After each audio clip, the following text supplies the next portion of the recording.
This is a sign for an Anglican church. Once again, I'm a non-theist, antichrist, negative atheist for the most point. We aren't street preachers. We don't take atheism, try and deconvert everyone we know. We just listen to see who's saying to us that they think we are impressive to them enough for conversations about what good is the church doing for them, and they're the ones usually to tell us what is going wrong with it for them. I'm not sure when I know or learn of monarchist scientists. This is what I'm learning about the marketplace, the modern market. You know, you got, and I'm not Jesus in the modern market. It's fucking, please.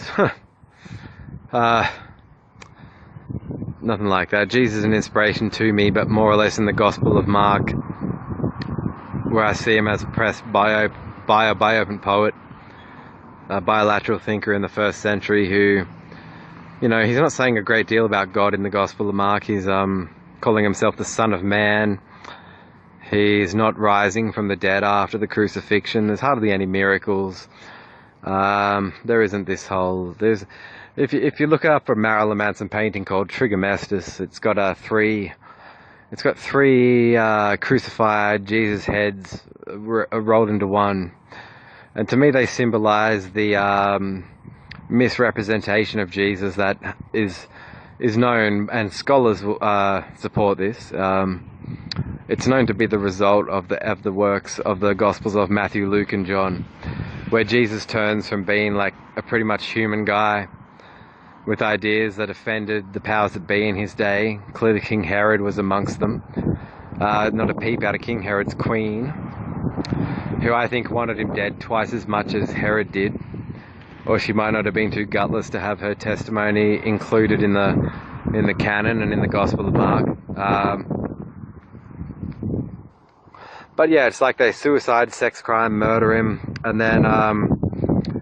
and then these later three Gospels just show him to be more idealistic. He's preaching more. He's talking about God more and God's will, at least in Matthew and Luke.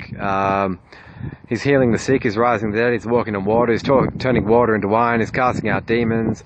He's talking about fulfilling the old texts. Whereas I think the Jesus in Mark was perhaps oppressed by the old texts. So I see it as a political murder that gets, like, maybe it was a bit like when Diana died and the monarch wouldn't hoist the flag for her. So they eventually did after a crowd protest. And maybe something like that went back on in first century Palestine, where they were like, the crowd were going, why did you suicide this man? Like, he was even carrying his own cross up a hill. I mean, that's suicidal. He needed some speed, but there was no one to give him speed, so, you know, up he went with the cross. And I find it pathetic and biphobic when people say, oh, he was doing that for me, it was all for me, and he laid down his life for me, and to fulfill the prophecy, and the Old Testament, and the Genesis, incest, and infanticide, and the baby killing, and the virgin sacrifices, and sacrifice your son, and the genocide, homicide, infanticide, and the Exodus, slavery, but you know, with Moses, there's the commandment, thou shalt not kill, and that's, do you need to hear it as a commandment? It's like someone saying, you know, you should have at least 2 meals a day, because that's, if you're not going to have breakfast, many of us are turned off breakfast. Attrition from the police state will do that for you. You know, they're like, I want to have you for breakfast. And you're like, of what, pigger? I mean, about what? I mean, you want to make a case about me, can you talk issues, not cereal? But,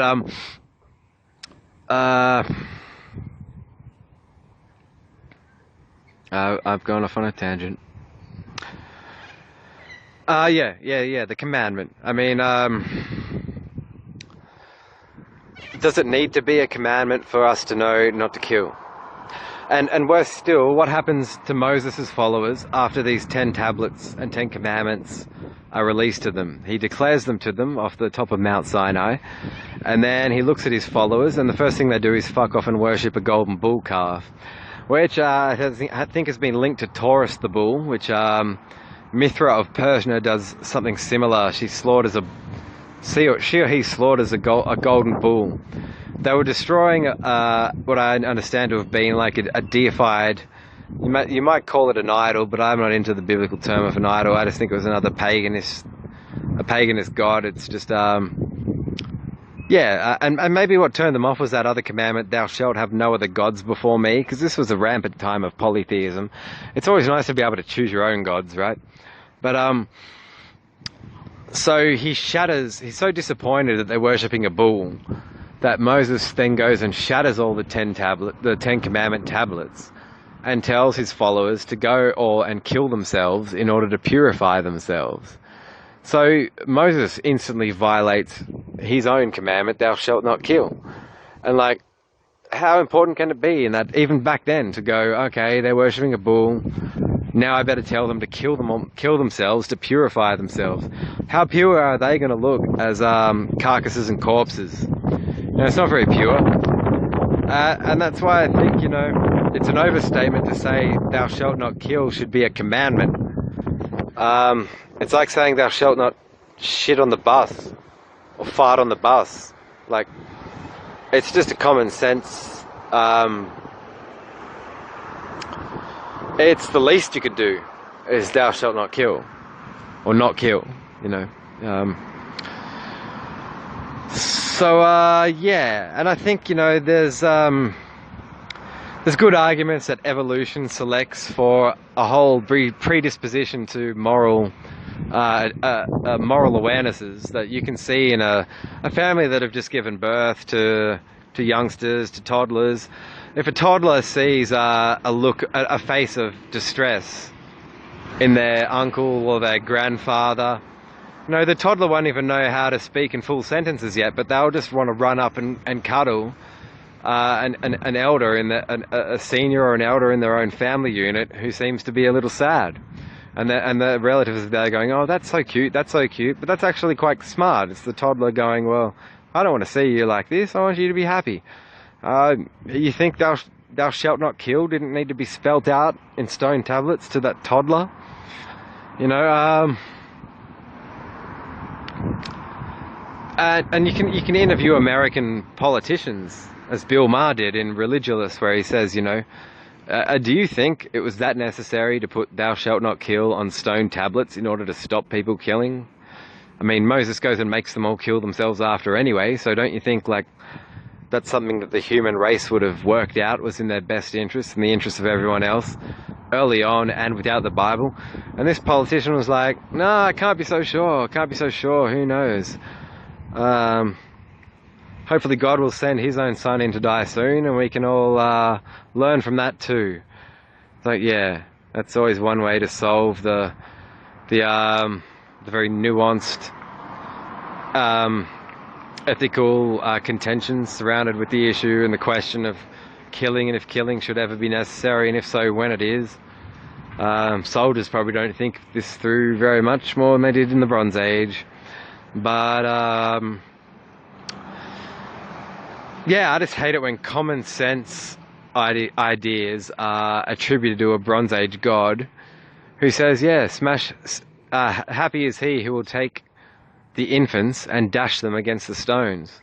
That was something they were doing back then. If a baby didn't look to be too, I don't know how they were able to tell like how healthy a baby was going to grow within 10 seconds of it coming out the womb, but they'd be like, yeah, we'll keep this one. Nah, we'll smash that one against the stones.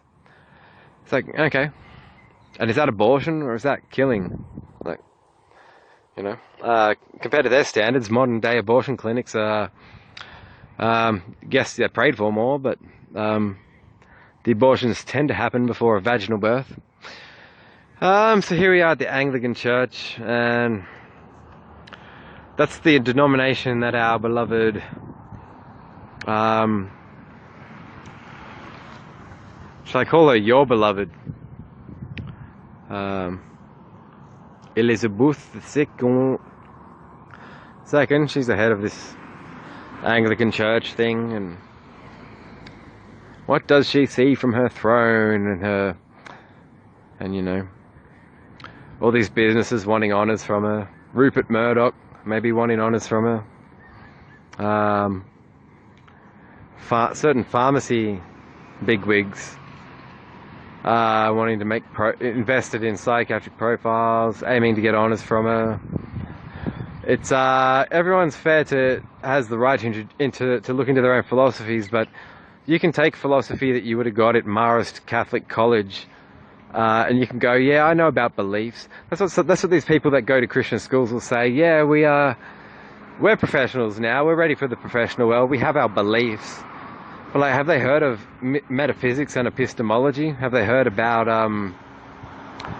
how much more has been achieved in philosophical awareness? And like, that's one thing I've noticed everywhere I've gone, is that you might say I've been less committed to fathoming the diversity of I always question the source. So if you had me as a journalist in a newspaper, you know that all journalists are writing for approval of the bigwigs.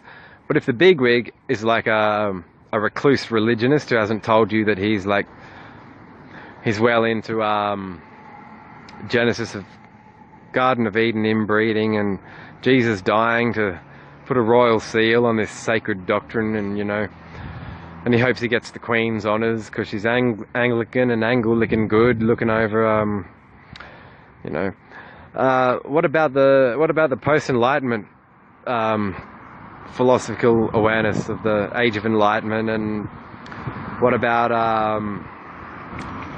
Nietzsche? What about Schopenhauer? What about Sartre? What about biblical scholars that have criticized the datings of various texts and the contradictions in various texts? And what about the Marquis de Sade? What about Simone de Beauvoir? What about Martin Heidegger? What about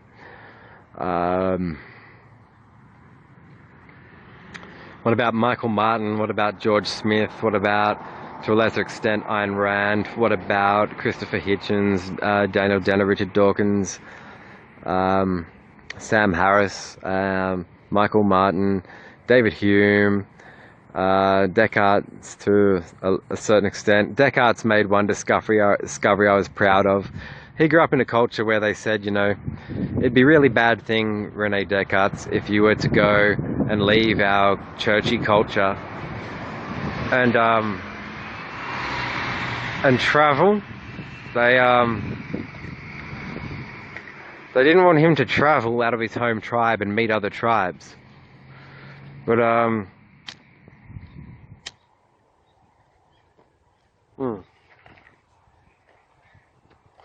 he did it anyway, and then he reported on it, and he said what he found is that one tribe was saying the other tribe were heathens and completely wrong, but he went and compared the two together and found that they were more or less the same. They just had different god names and stuff like that, but they were more or less the same than they were different. What they were they were geographically distanced, and they were all lying about the other tribe. They're evil, we're good. Over the other side, it's we're good, they're evil. And it's much like what goes on in the church now with, you know, if you're not in our church, you're following the devil. Well, no. Devil's a Christian biblical concept too. The Church of Satan don't even teach that the devil exists, so who are you Christians to say that if you're not Christian, then you're following the devil, when you obviously know that the devil is a biblical concept, at least as an anthropomorphic figure. He's no such anthropomorphic figure in the higher echelons of the Church of Satan. He's a metaphor for the Hebrew word Satan, meaning opponent, which is the one who opposes points of view that they don't agree with and questions them. It's a bit like the echoes of Socrates, you know. But we're all hoping we're not going to be made to drink hemlock for asking too many questions. One way to face this predicament is, you know, and escaping that cliche, curiosity killed the cat.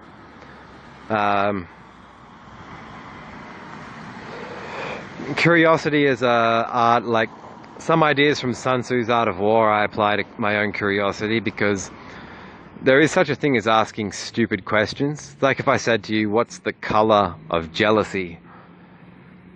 And then I got even stupider and said, you know, is it turquoise or is it aqua?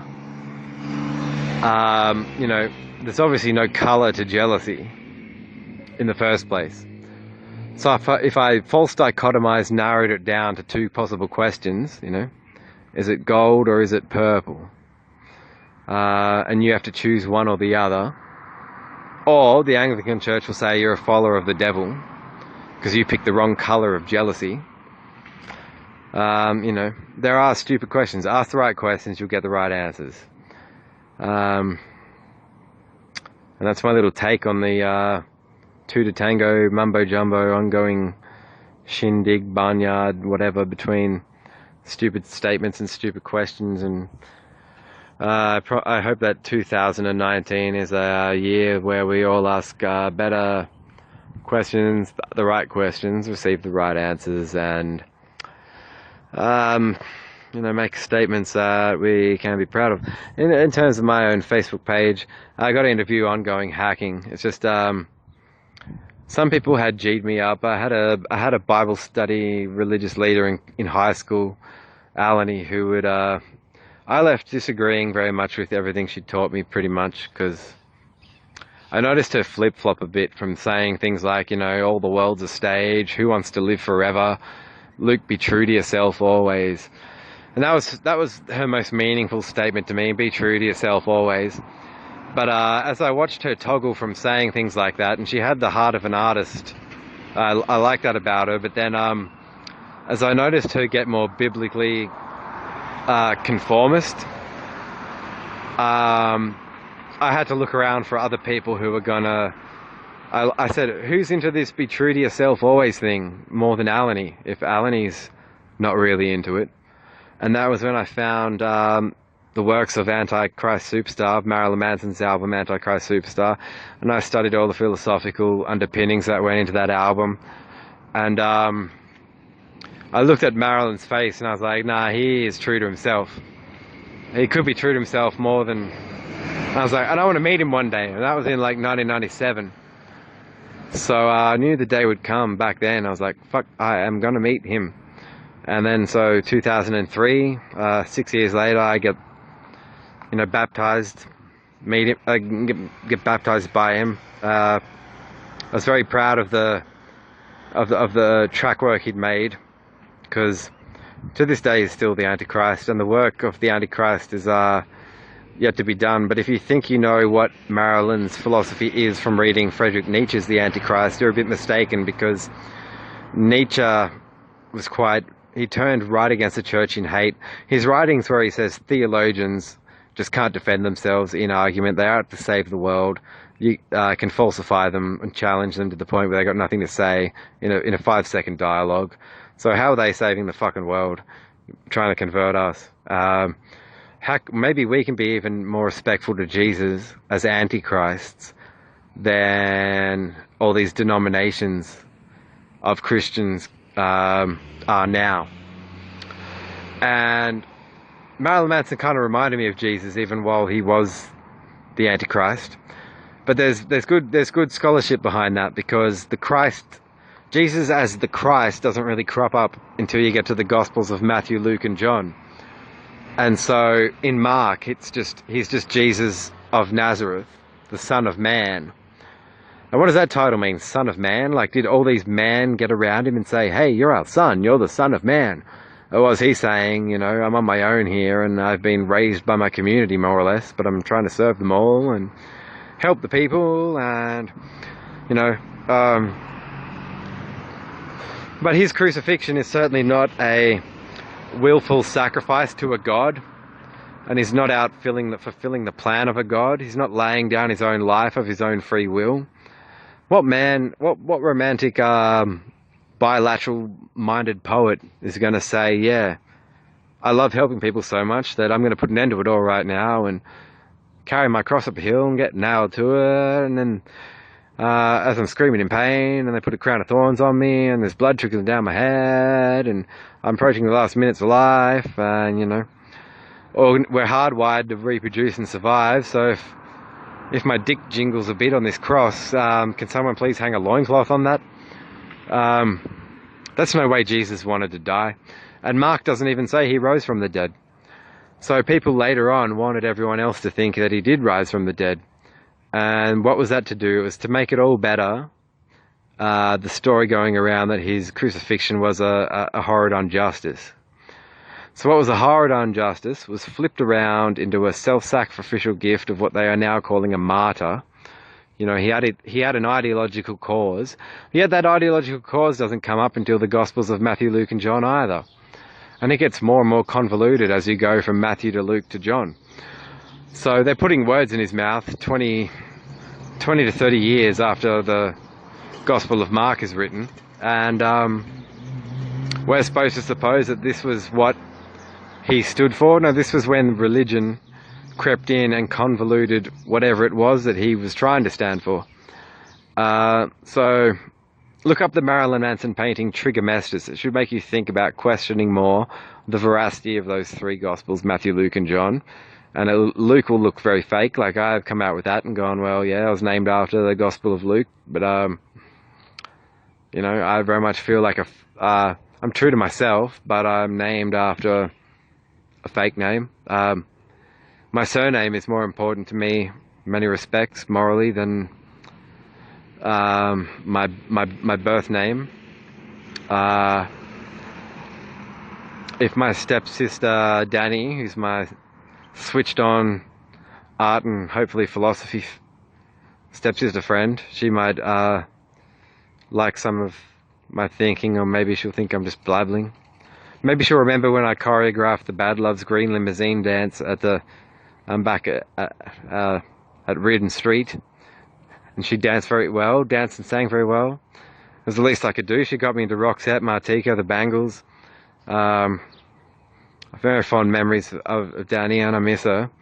And I'd like to make art that makes her proud, in a way, because I think of those left in my first step family, what they think of me does matter to me. And what she thinks of me in particular matters to me, because she challenged me more. She and Brendan challenged me more so than anyone else in the step family hood, the step family team. I'll never forget those times. I like to think I've grown since then, since I was 10, and now I'm 34. So I'd like to think I've grown by 24. I'm now 34. Yeah, 24 years. But this is my little psychedelic look at the Anglican Church. And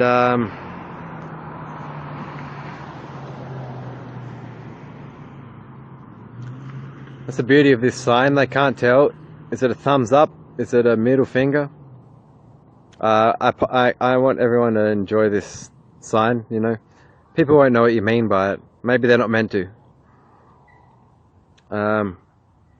Hopefully soon I'll get the permission to sit down and have a theological discussion with theologians, and we'll see what we can do in terms of reaching a consensus on some points. I'm not here to deconvert them any more than I think they'll be there to convert me.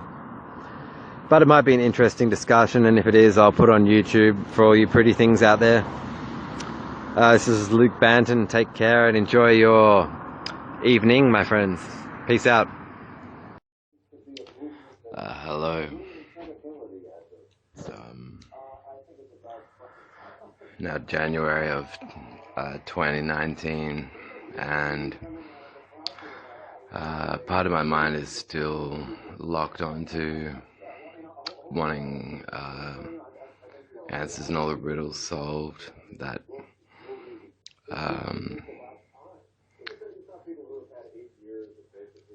well, from 2010 and earlier,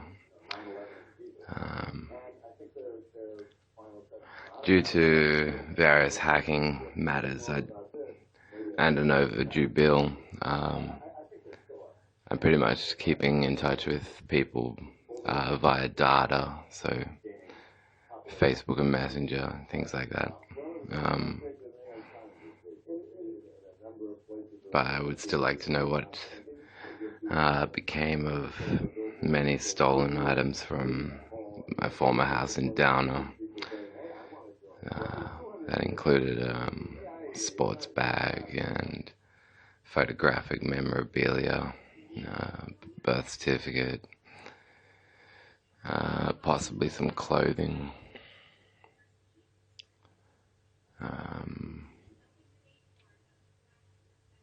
Yeah. Anywho.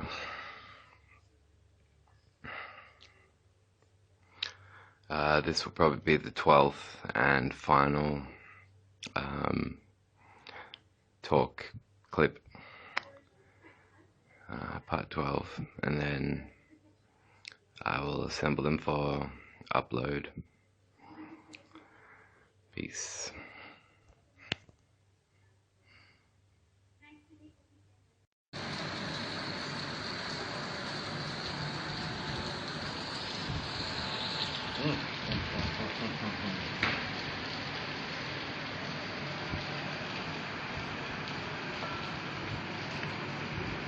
Bring you freno.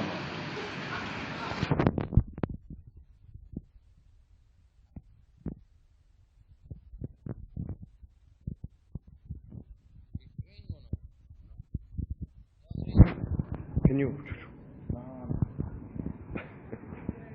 Hey, listen. In the church, they took some moral and ethics from the Greeks, the Stoics, to actually fuse that into it. Because a lot of what Jesus said was ridiculous. But you have to understand what the book that I've been off and on working on for the past few years, Paradox, is my first attempt to solidify a case for godlessness,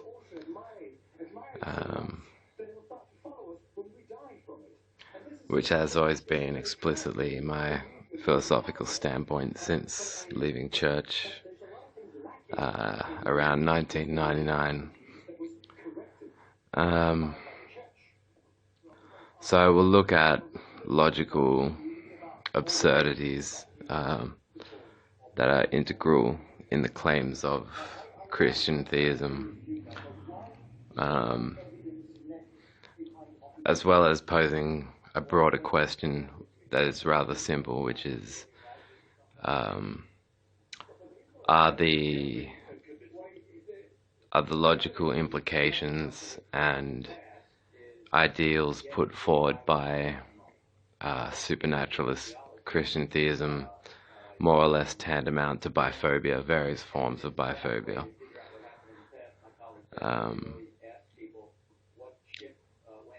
So the book, I've been working on it in increments throughout the past couple of years, few years, and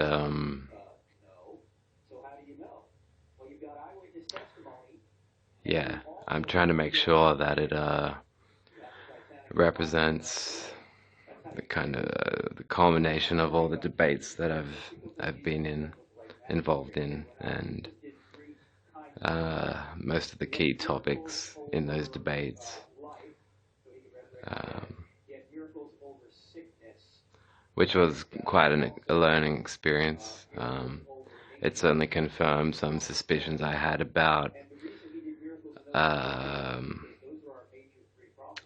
people accepting the Bible in total to be the word of a God, then becoming cultivating criminal tastes. I'm not saying every religious person thinks or feels that way, but I'm just pointing out that it is compatible with the acceptance of biblical authority without questioning critically the content of the Bible. And I more or less found more of that in my online, in the time I devoted to arguing online. At the time, it was absolutely okay because they didn't know what was going down. They didn't have science, so they mixed reality and myths and stories. Jesus Christ is a good example of that himself.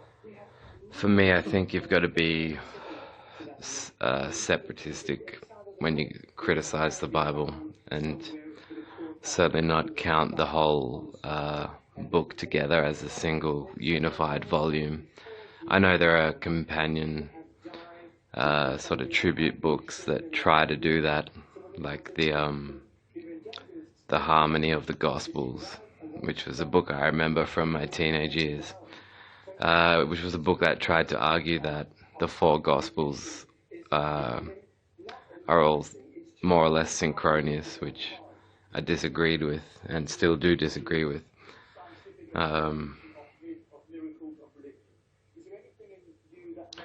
You know, you got these fundamentalists, right-wing Christian activists claiming that the purpose for the crucifixion of Jesus was some sort of fulfillment and justification, and almost like a seal on the integrity of the Old Testament. I think there's even a quote where Jesus is said to have said that every jot and tittle of the law must be upheld, and by the law in that context he's referring to the teachings of the Old Testament. So yeah, I'm obviously, I think, to my understanding, that quote is from a later gospel that is, I think, another off-mark plagiarism.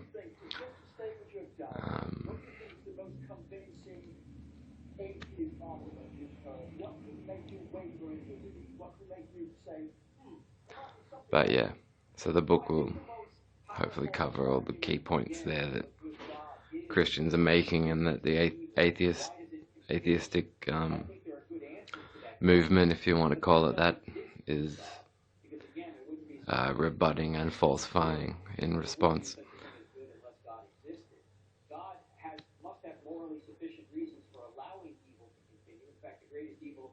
Yeah, I also find it a bit odd, and I've always thought it to be a bit weird that you know, the original sin that man is said to have fallen as a species as a result of wasn't the inbreeding that is implied by the story of Genesis, but the story of someone eating an apple, Eve eating an apple. I've always thought it's a little strange that, yeah, because of that, the whole species has fallen, but because of eating an apple and not inbreeding. Anyway.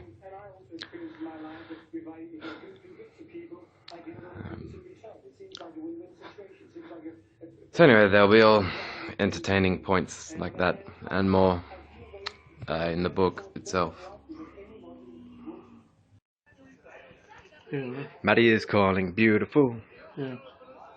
Hello. Hello, how are you? Hi, Luke. I'm at NETSHOW. You're at the chair right now.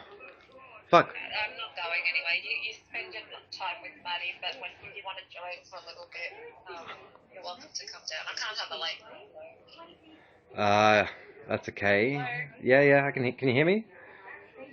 Can you hear me? Hello? Can you hear me? Hang on.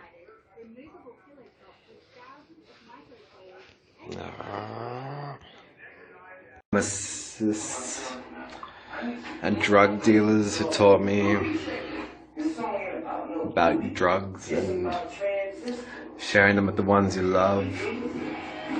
Got to thank Marty Simer, Peter Holder, Roger Tall.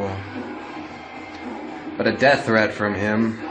As crossing the line. I Think about your hard-earned freedoms. Think about your hard-earned freedoms. I'll sell drugs, blame them on you. Faggot.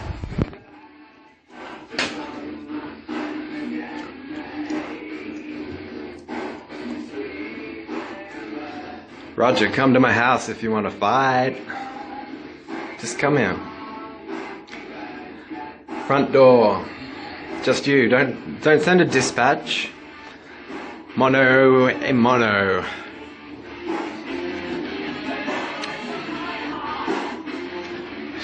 Obviously at this stage I require certain hard drugs because of what you've done. But I might start the Roger Mark B. Nelson Tall narcotics fucking riot. Think about your hard-earned freedoms, Luke. Think about your hard-earned freedoms. I can only sell drugs on the street if I work for a capital chemist. Give me my fucking superannuation. Duntroon. What do we have here, Duntroon?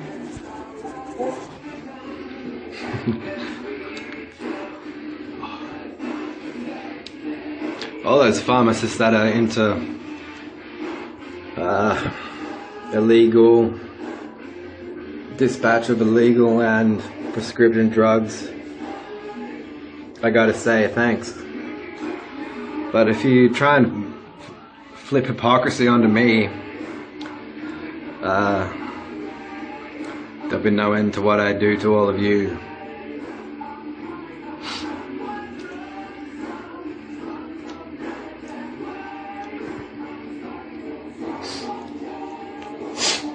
Really? Fuck you. We think you look crazy because you wear cosmetics. But you sell cosmetics as well, and you're a fucking chemist.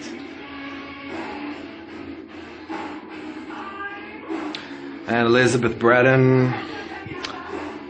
Everyone uses, she said recreational drugs, but if you're an artist and you need drugs, how do you call them recreational?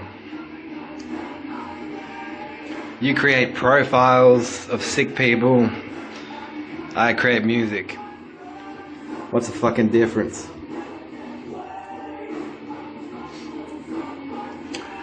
This goes on YouTube. If you cocksuckers don't get back behind your word.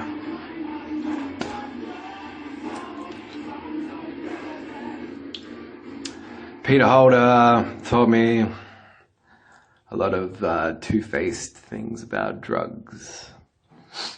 And he better stand by his word or I get to counter all of his. And that'll be fun.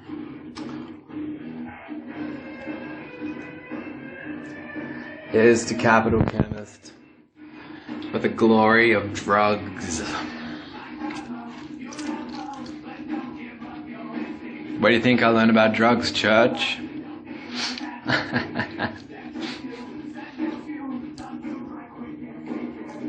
And you'll say, prove it, prove it. I've got my recordings.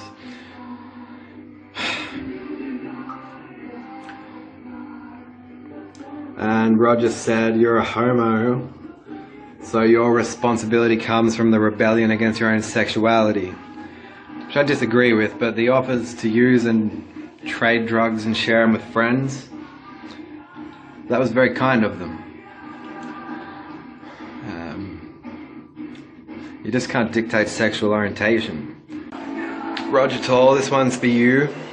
I know you're, if we were to track the money trail for your video poofter profile, if the feds were to track your profitability, and you're not making money off me as a patient,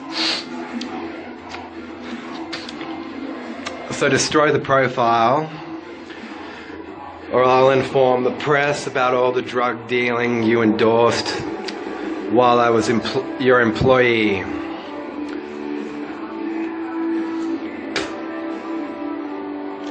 I know why you're ripping off people's knowledge and your wife is selling books. I bet you don't hit the G spot, Roger. Okay? If you get aroused by Jesus of Nazareth's crucifixion, if you look behind the loincloth and imagine his murdered cock, see how many inches it gives you.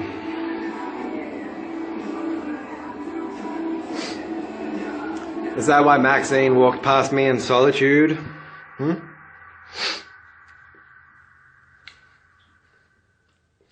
Kill the profile, or I'll kill your business through the feds.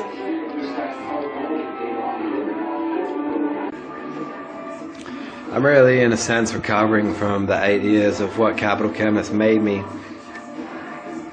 After learning it was a coup to put me on the Mental Health Act, I realized it was a conflict of interest, because I really didn't violate any of my employer's rules.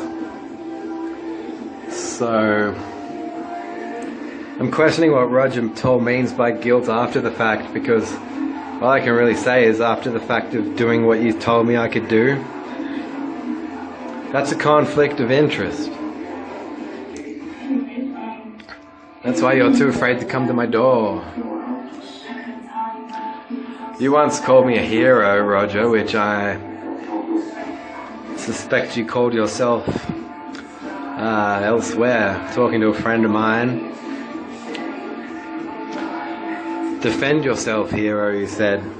Against what? You? More than a feeling? If Boston met you, I'm sure they'd think you were a flaming faggot. Because I've watched you dance with Maxine when I DJ'd for you. More Than a Feeling by Boston, I was told, was your favorite song. I don't know how to analyze it. Like, you have more than a feeling about what? Cruel and inhumane torture. Getting inches into Maxine. What's more than a feeling to you? Scientific fraud.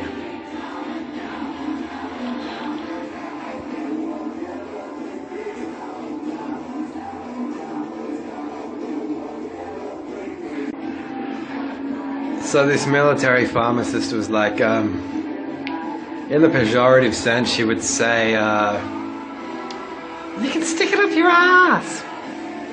And she didn't really give the context.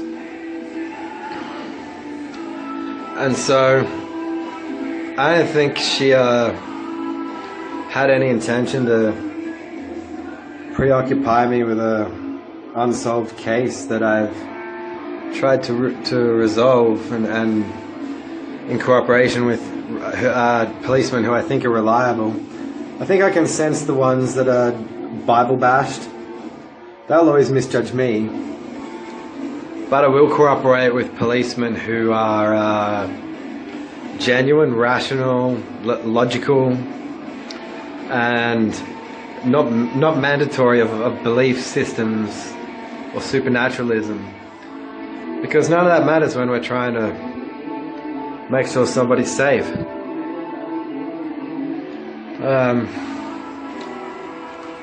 So I still have a lot of respect for the policemen I met before I met Tanya, who I think understood I was as much involved in this search to try to solve this case.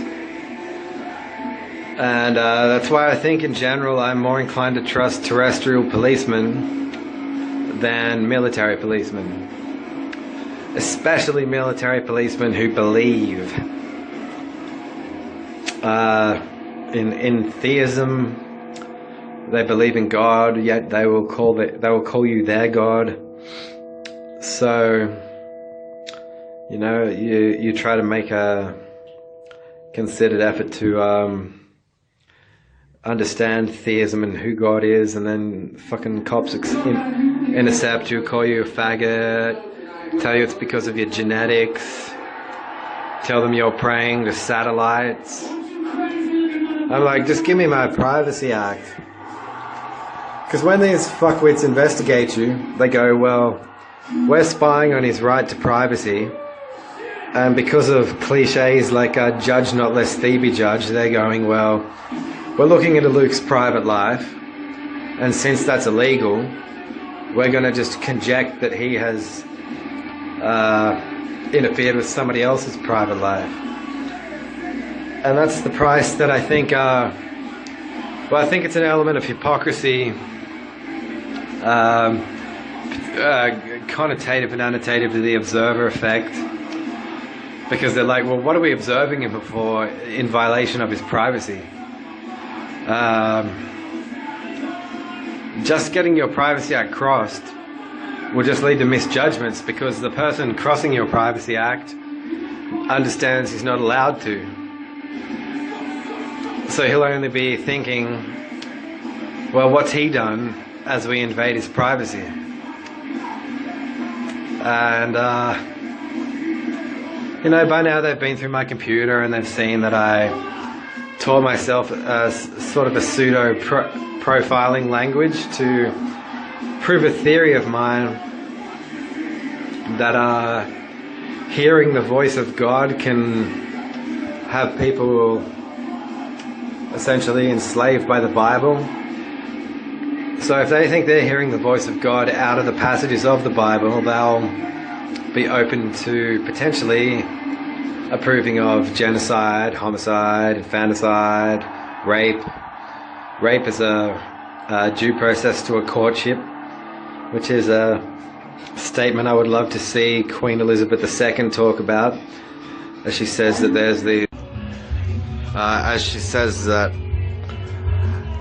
to which greater source of inspiration can we turn than to the imperishable truths to be found in this treasure house called the Bible, which I have just here.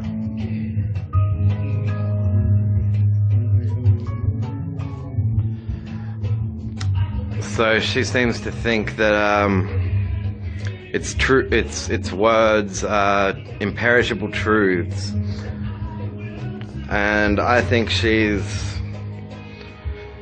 maybe a dementia patient.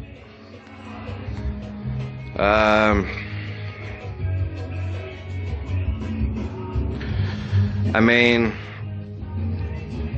they like to say that people who attempt killings are some kind of schizophrenic, and yet she'll, I'm guessing, once again invoke the Bible and beliefs to dispatch real soldiers out into foreign countries to shoot and kill and murder foreigners in the name of her warfare.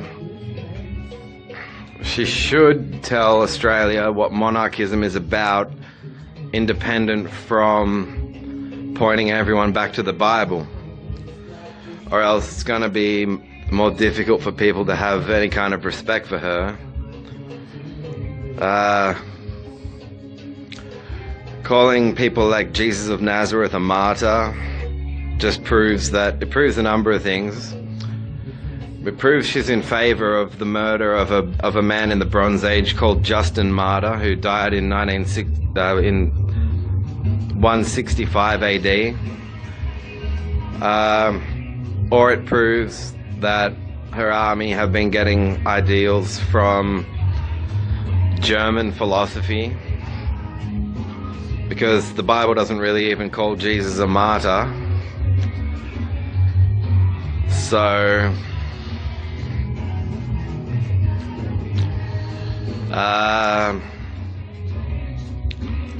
friends of mine obsessed with my childhood history can just go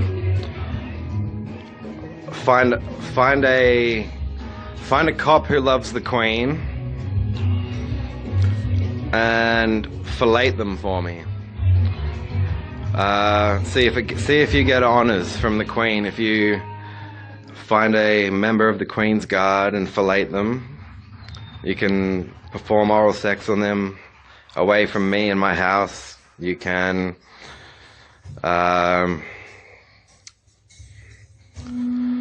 yeah, I mean, do you have any respect for the life and efforts of Princess Diana? She was bludgeoned, as I can see from her interviews, by the dictatorship of Queen Elizabeth over her adult consenting relationship with Prince Charles. Prince Charles strikes me as a man who grew up getting told who to fuck by his mother, because she probably believes in the book of Genesis, which is the book where we start out with Adam and Eve, the one man and one woman. So if that's true, then their children had to fuck each other. So thanks for telling us all about that, Queenie.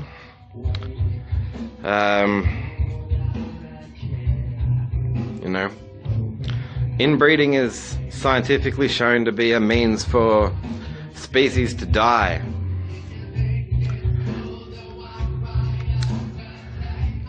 And you have no king.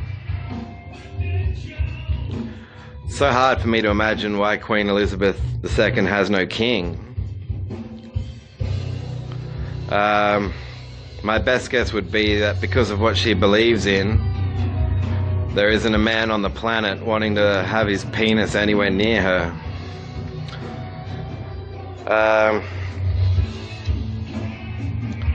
But if she needs to have someone give her dementia tablets, no.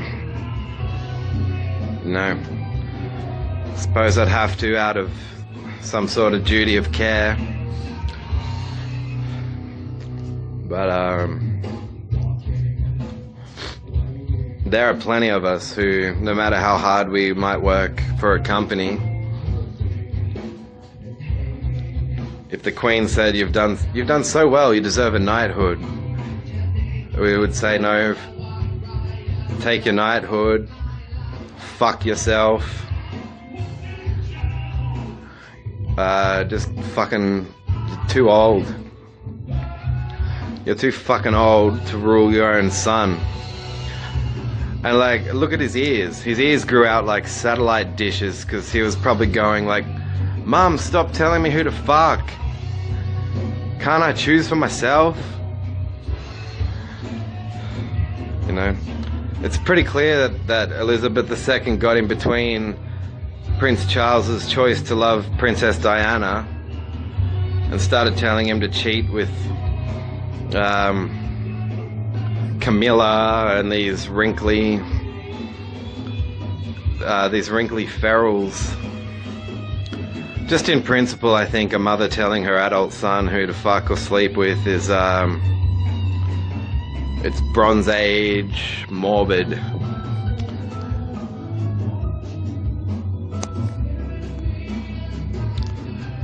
So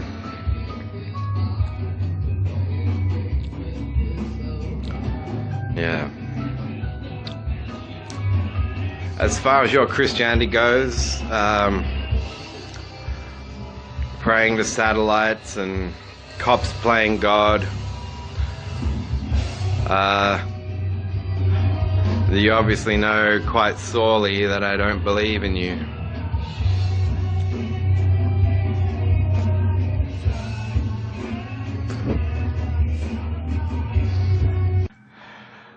The last few questions I wanted to raise are for those of you who are members of my Instagram account and have looked at the content. I've noticed some of the captionings have been changed, but the pictures, at this stage, I've not noticed any of the pictures to have been changed.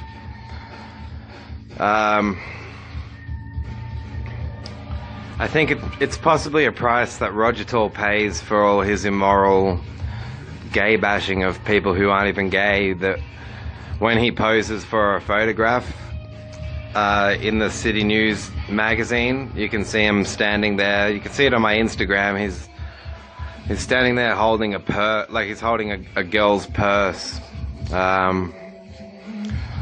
So I guess once he's confronted by the press, the girliness in him comes out, which comes from calling his employees faggots because of their genetics, cocksuckers because they were born sucking cocks because of genetics, because he reads the book of Genesis, because he wants to finger the Queen and get his honours or something. The one thing I conclusively proved in my 8 years of service to the Capital Chemist Group was that its leaders are absolutely opposed to the health rights of the lesbian, gay, bisexual and transgender community. Because of Christianity, they are convinced that your sexual orientation is some kind of medical error. So this is the antipode of an advertisement. I'm sorely encouraging anybody who ever knew me as an employee of Capital Chemist to ask questions in your own terms and find pharmacists who stand by the Pharmacist Code of Ethics, which does clearly state in its first tenet that a pharmacist will take the health needs of the patient as the first consideration. Though they display principles like these, I've definitely proven that the owners of the chemist do not agree with it. And they don't agree with it because of their religious beliefs. In the case of Roger Tall, he doesn't agree with his own pharmacist moral code because he's some kind of Christian. In the case of his business partner Gary Cairns, he also does not believe in agree with the Pharmacist Code of Ethics because he believes in Freemasonry, which includes culling the population. So how interesting that he's got all these disabled people on medications that make $3.8 billion per year, and that they don't even go on the medication consentively when the federal government Human Rights Act states that a person may not be scientifically experimented on nor treated without his or her free consent.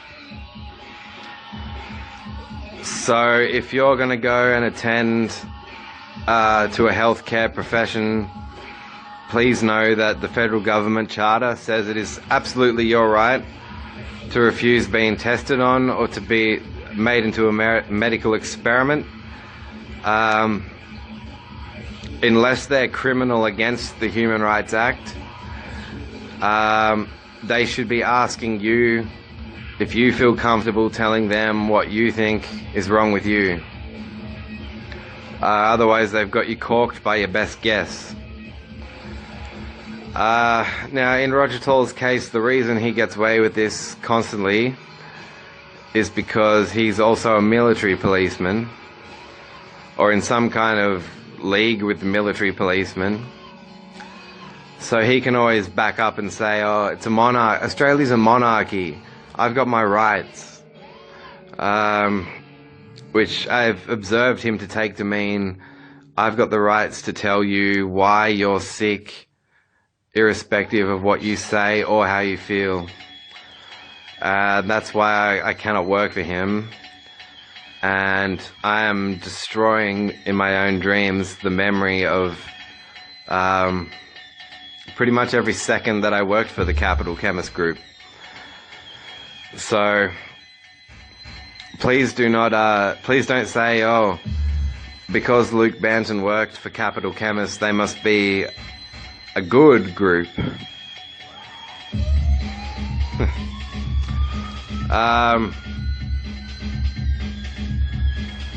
Now,